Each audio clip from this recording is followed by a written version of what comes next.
So, according to the pundits, Peter Obi and his opposition Labour Party are trying to do what has never been done before in the history of Nigeria, getting a court to overturn the outcome of a presidential election. Mr. Obi, who was the third-placed candidate in the presidential election, has now officially challenged the results that saw...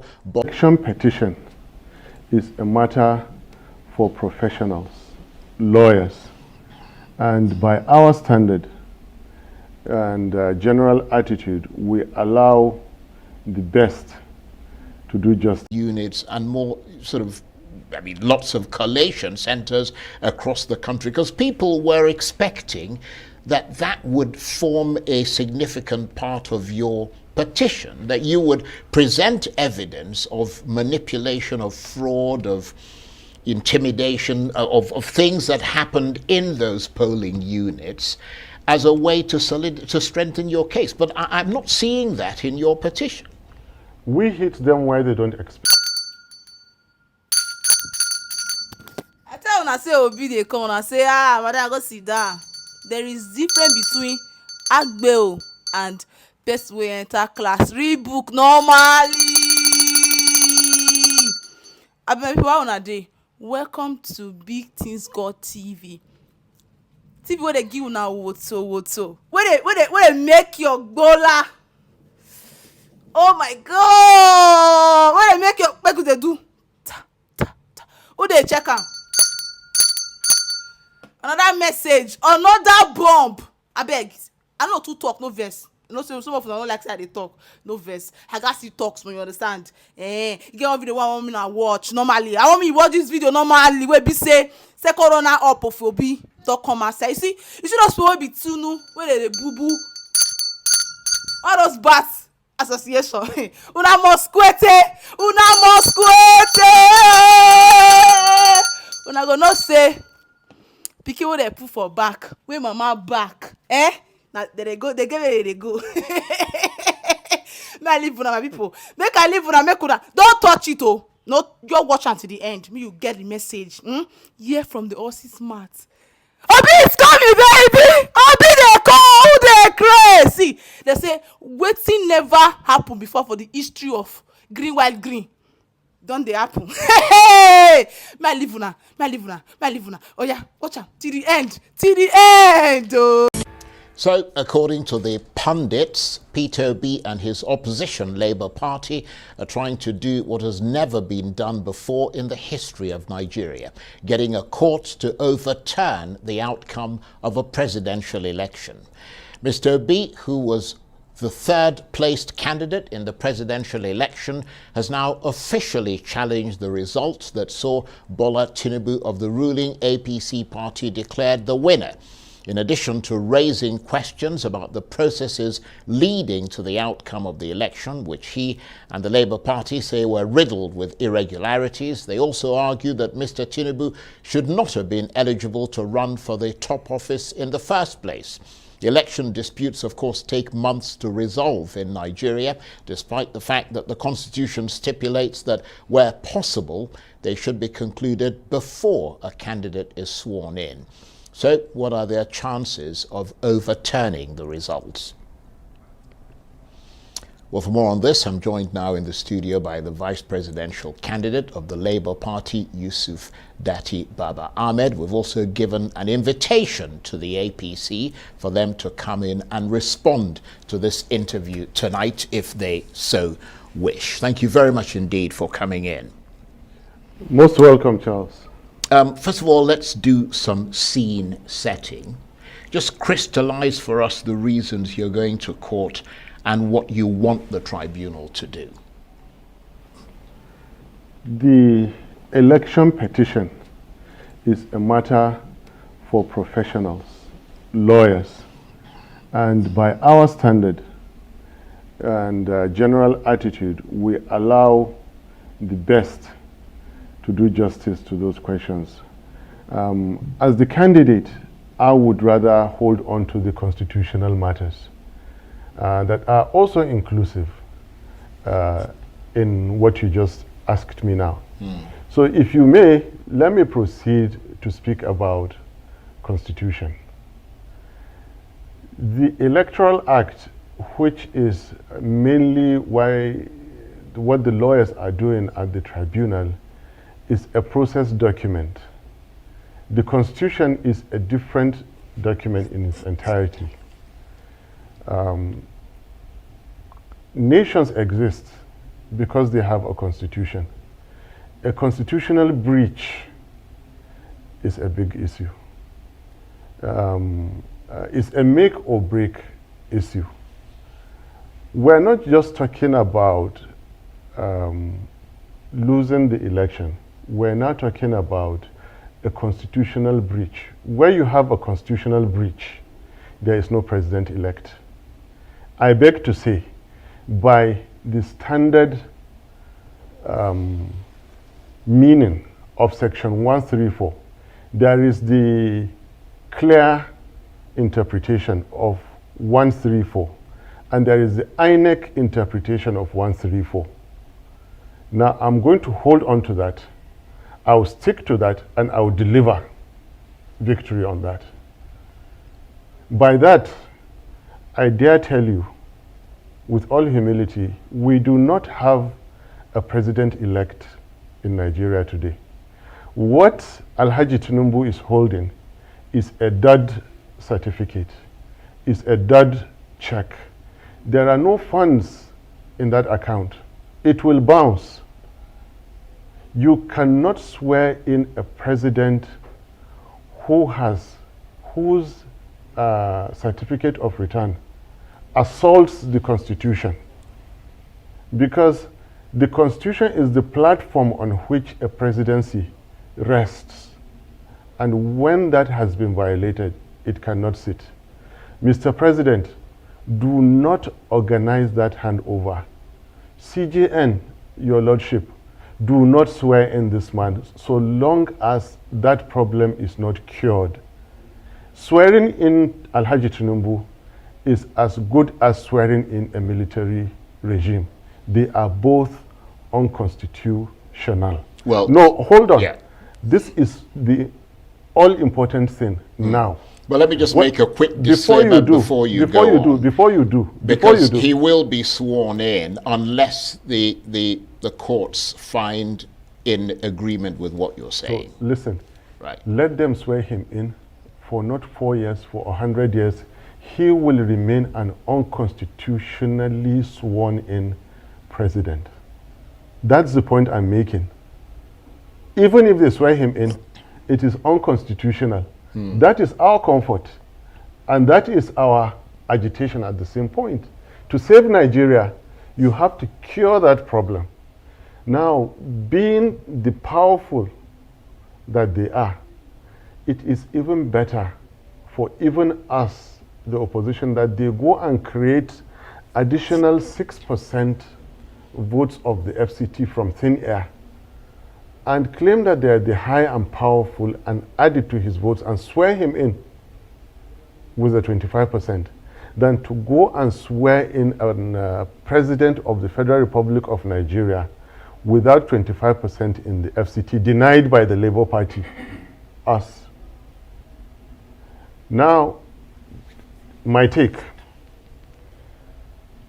When their lordships, the justices, make a ruling out of their wisdom,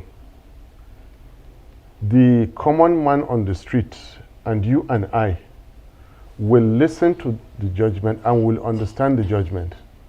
If we can understand the judgment, then we can understand it now. Here is another take. The law is not a game for politicians to play. The Constitution is not a puzzle for candidates and their lawyers to solve. Justices, their lordships, are not in place for rich candidates to refer poor candidates to them after being bullied out in the polling units. Well, your candidate isn't poor, is he? We are, because we have not spent the kind of money they did. Right, but he certainly isn't ranked as a poor person in Nigeria. Well, anyway, that's not the issue Yeah. now. Let's come back. We're talking about the wisdom of their lordships, because ultimately that will decide the fate of Nigeria. Wisdom is intellect plus experience, but this time you're talking of higher intellect.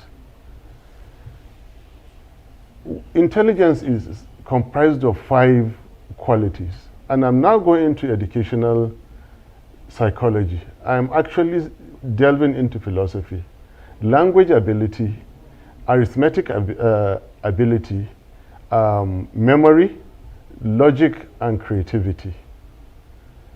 All common people, you and I, have these things. Section 134 is as plain as can be. Section 134 was not at the mercy of Mahmoud Yakubu. At the height of administrative rascality, recklessness, and official arrogance to interpret. Right. But Justices of the courts interpret the Constitution.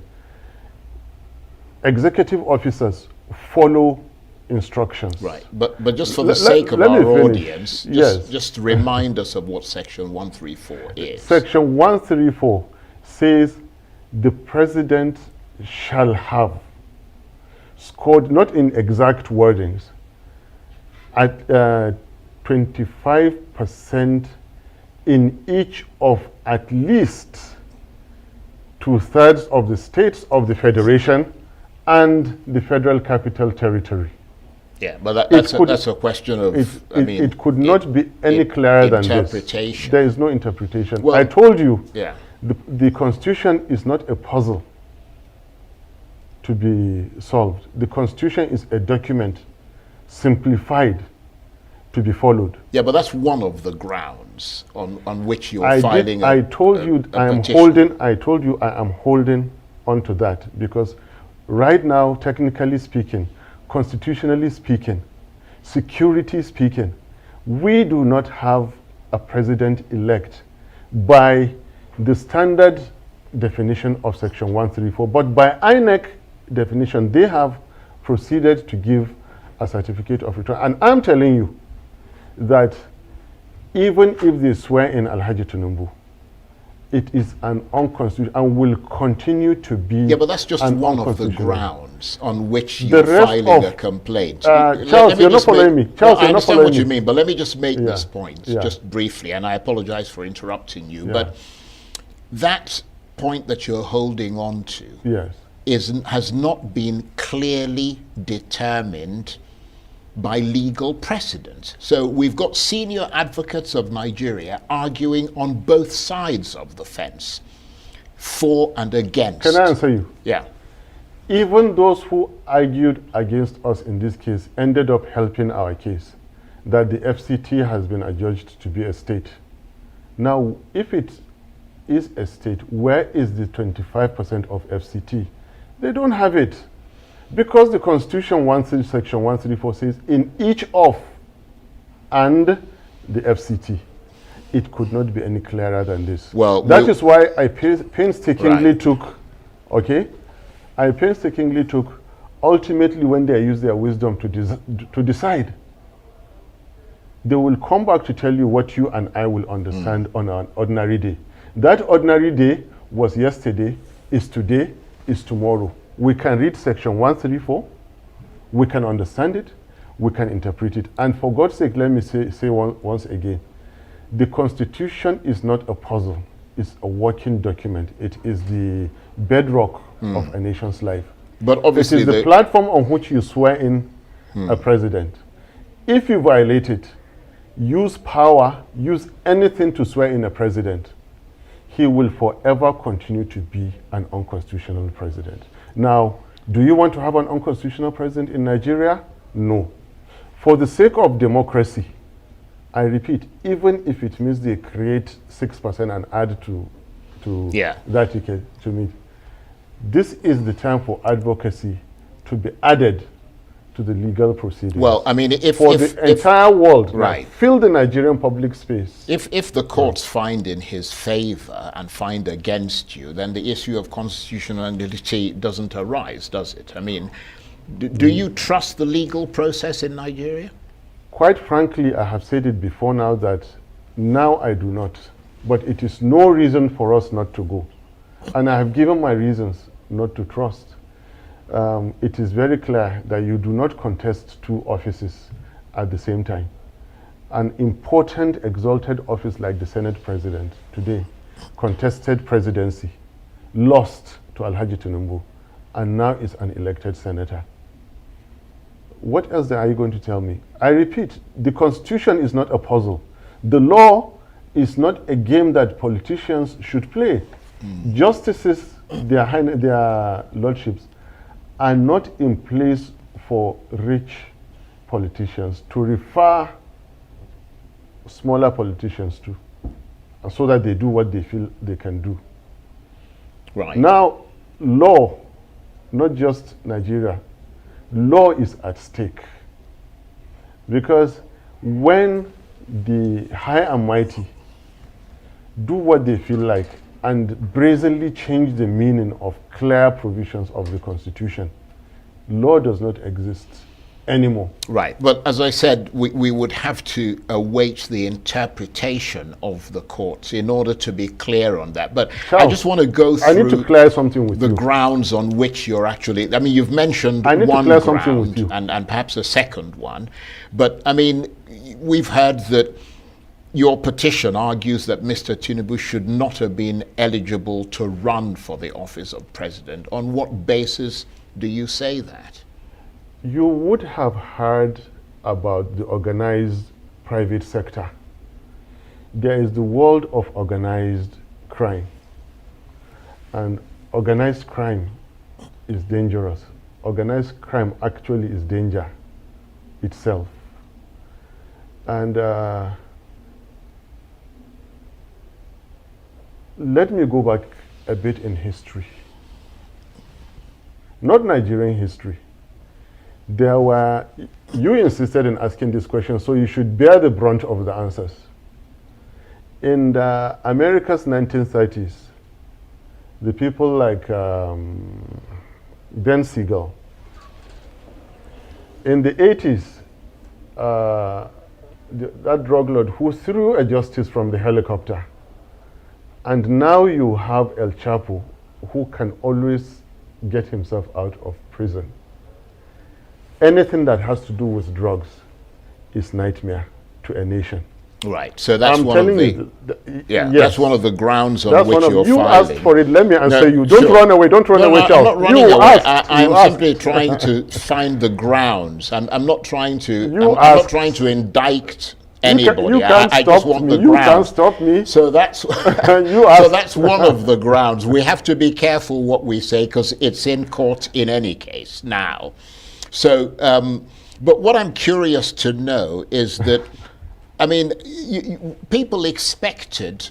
Perhaps, I mean, I've looked at your petition. I mean, I've scanned through it. I haven't read every single word. It's more than 100. Well, you need to so read it's it. about 100 pages long, and it was sent to me fairly late this evening. But I'm wondering how challenging and daunting it has been for you collecting evidence from the 176,000 polling units and more sort of, I mean, lots of collation centers across the country, because people were expecting that that would form a significant part of your petition, that you would present evidence of manipulation, of fraud, of intimidation, of things that happened in those polling units as a way to strengthen your case. But I'm not seeing that in your petition. We hit them where they don't expect. We didn't ask them to read the elections. We didn't ask them. There are many things. In fact, we've been very, very kind on these people. We've been very, very gentle with them. Look, all of us can account for our political opponents. Ask other elected people or elect to declare, to account for their political opponents. Ngige is alive. In my own case, all of them from Makarfi that I have faced and defeated, they are all alive. Other people elect cannot tell you the same. In Lagos, in Borno State, they can't tell you this. We're talking about danger. So we on our own part have been careful in saying, but you asked the question, some gentleman forfeited $460,000 in order not to go to prison, and now is a president-elect somewhere having assaulted the Constitution. Well, yes, we will put it in our petition. Well, it is in your petition. It is. I mean, I saw like I told you, we never expected them to behave the way they did, so we will hit them where they don't expect to be hit. What if you go all the way to the Supreme Court and your case is thrown out? What then? We are mortal beings. We are ordinary citizens. We never claim to be high and mighty. It has happened before. We just take it. Remember, Nigerians contested through Peter Obi and me. It is not Peter Obi and me contesting, it is Nigerians. So, well, Nigerians' obedience, we did our best. They are more powerful than us. Nigeria is a speck of dust. The whole world is a speck of dust. Nigeria is a stain on that speck of dust in Almighty God's creations. God will do with Nigeria what he feels like. Put it in the hand of drug lords, put it in the hand of murderers, put it in the hand of businessmen, educationists. God Almighty will decide that. So I am not bothered. Let Supreme Court decide. What I'll continue to do is to come back to tell you that the incoming government of Alhaji Tinubu and Malam Shetima, from our own mortal understanding of Section 134, is going to be an unconstitutional government. Swearing in that government is as good as swearing in the Nigerian army. I'm not a careless talker. Before I came here, I did my research, I did my homework, I did my prayers. And I know what I'm saying, I repeat. Swearing in Alhaji Tinubu and Malam Shetima is as good as swearing in another, because they are both unconstitutional. You have assaulted, you have violated Section 134. It was not in the place of Professor Yakubu, 4 a.m. to go and declare and interpret what clearly the Constitution, which is not a puzzle, right. Well, what a about working document? Right. I keep saying that. What about the process of this election? Because that's something that's contained in your petition as well. The Electoral Commission, INEC, has acknowledged that there were major technical hitches which affected the upload of the election results on its server, but they're not admitting to guilt or wrongdoing. That's just technical hitches. I mean, how are you approaching that? I told you we do share responsibilities. And we are leaving what you're asking me to those who are exceptionally versed. Right. The lawyers, basically. The lawyers. And I am taking, for example, this angle of constitutionality. And at this point, maybe I should let you know that something called the Constitutional Crisis Resolution Group may soon come up with a simple, noble, principal objective of preventing the coming into effect of an unconstitutional government in Nigeria. Do you understand? We separate responsibilities. Yes, but of course, it doesn't matter whatever constitutional group does. I mean, it's up to the courts now to make a decision. When you finish listening to what this group will do, then you will understand that everything rests on the courts. Right. Because everything rests on the Constitution. We're saying the same thing. I keep telling you that the entire nation is a nation because we have a constitution. Yeah, but everything... Which must not be abused. No, I understand that, but everything rests on the interpretation of that constitution by the courts. This is where I've got you. Charles, Section 134 stands interpreted. I repeat, it stands interpreted. Well, I've seen suggestions to that effect, but I think we need a reinterpretation in the courts. Listen, go to the ends of this world and come back. The truth is the truth. The meaning of each can never change. The meaning of and can never change. Two people are sitting on this table, Charles Anyagolu and one guy from Labour Party. So you can never, ever change that. And that is why I have told you, the wisdom, which is higher intellect plus experience of their lordships, when eventually they make that ruling, which we will, I commit to accept their ruling today. Even though I don't believe in them, I and Peter Obi commit to accepting their ruling. Well, you don't have a choice. I mean, if that's what they decide, and exactly, you don't have any other. That's the final. They are our decision. world. They are our world. They are our life. But listen. Yeah. I've told you. By the time they decide it, you and I will understand whatever they understand. Those people who wrote the Constitution are people like you and I. They speak the same English you and I wrote the GCE O levels for. And I dare to tell you again that Section 134 and all other allied and related sections are already interpreted. They are to be followed. They are not a puzzle, I keep telling you, for anybody to play with. Well, we'll have to again wait and see. The Nigerian what the courts Constitution decide. has been violated by INEC. Right. But the decision... The Nigerian Constitution has been violated by one reckless chairman you've made that of point INEC. emphatically. I have, and this has to be... This is what Nigeria is about now. Right. I want to ask you this in the last minute that we've got. Yes. The decision of the tribunal, which should come within 180 days, is of course not final, and this could go, as we said, all the way to the Supreme Court for a conclusive verdict.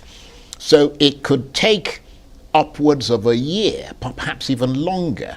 But you say you've got the stomach for that. We do. We do have a stomach. We do have the attitude for, in fact, ensuring, most of all, which is exactly why I'm here today, that an unconstitutional government must never be sworn in. Tinubu Shetima must never, ever be sworn in because of the violation of the Constitution. So we're not talking of 1 year. We're talking of before 29th of May. It's either they go and create 6% out of thin air, and we said, you people have the power. Go ahead and swear in. I'm happier, really, that they can rig again after the election, after the results, and add 6%. Really, I'm happier than for them to go and swear in this president who, by clear definition, clear interpretation, whatever you call it, go and come back, Section 134 has been breached. Nigerian Constitution has been breached. If you swear in a president whose certificate breaches the Constitution, it is null and void. Even when he is in power, it is null and void. Right. Okay. Even if he lasts the 4 years, it is null and void. 40 years after his 8 years, it was null and void. Okay, this is what we're saying must not happen. You cannot bring in... Right. You cannot You've made that point, Mr. An unconstitutional You've made that point. To Nigeria. Yusuf we will continue to make that point. Yeah, you have made that point. It, yes. And Yusuf Dati Baba Ahmed, I want to thank you very much indeed for coming in. And he is, of course, the vice presidential candidate of the Labour Party. And let me once again point out that we have tried to reach out to the APC tonight, and they're welcome to have a right to reply to this interview.